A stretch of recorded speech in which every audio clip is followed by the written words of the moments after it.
Assalamu alaikum, I'm Aisha and you're watching SAMAA News. Here are today's headlines.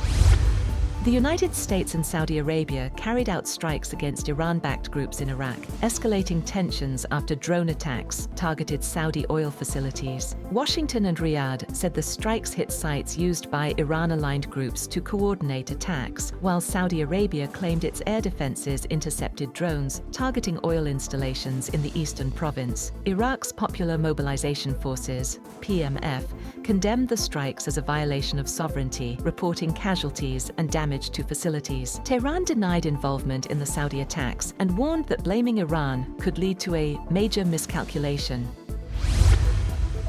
Iran's Islamic Revolutionary Guard Corps, IRGC, has claimed it targeted a U.S. military base and CENTCOM facility in Jordan with ballistic missiles, escalating tensions across the Middle East. The IRGC also claimed it stopped 3 oil tankers in the Strait of Hormuz after they ignored warnings. Jordan's military, however, said its air defenses intercepted and destroyed 5 Iranian missiles targeting its territory. Iran is reportedly set to receive hundreds of Chinese-made shoulder-fired air defense missile systems as Tehran seeks to strengthen its military capabilities after months of conflict with the United States and Israel. Sources said the reported deal involves 300 to 400 manpads, including QW-12 and FN-16 missiles, valued at around $60 million to $70 million. China rejected the claims as completely groundless, while Pakistan's military also denied involvement in any transfer of Chinese air defense weapons to Iran. President Donald Trump has held separate meetings with Benjamin Netanyahu and Ukrainian President Volodymyr Zelenskyy, with the White House calling both the meetings positive and productive. According to reports, Trump and Netanyahu discussed Iran, Lebanon, and other regional arenas during their first face-to-face talks since the Iran war began. Trump had earlier expressed irritation after details of Netanyahu's planned talking points on Iran emerged publicly. Trump also met Zelenskyy before Netanyahu and discussed U.S. licenses for Ukraine to produce Patriot missile interceptors, along with other ideas to strengthen Ukraine's defense.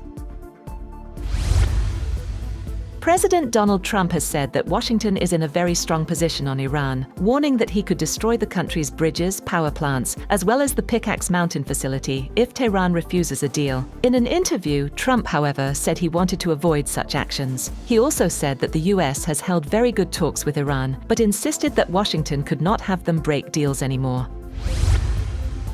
Meanwhile, Iran says it is not afraid of any action to maintain control over the Strait of Hormuz, including a return to war. Deputy Foreign Minister Kazem Garibabadi warned that any European ship approaching the strait could be considered a legitimate target, as tensions over the vital waterway continue.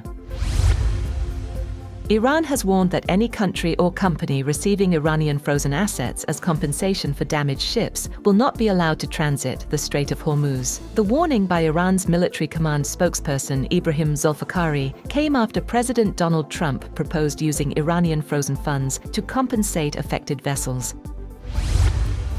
The death toll from a powerful earthquake in southern Japan has risen to 13 as rescuers search for people trapped under collapsed buildings and rubble. The 7.1 magnitude quake struck Kumamoto Prefecture, damaging infrastructure, cutting power, and triggering large-scale rescue operations. 8 people were pulled alive from a partially collapsed shopping mall, where 2 women in their 20s were killed following an explosion. Around 20 to 30 mall workers remain missing, according to NHK, while firefighters, police, and military personnel continue rescue efforts. Authorities are investigating a possible gas explosion at the site.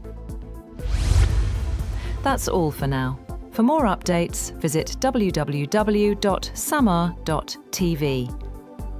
Thank you for watching SAMAA News.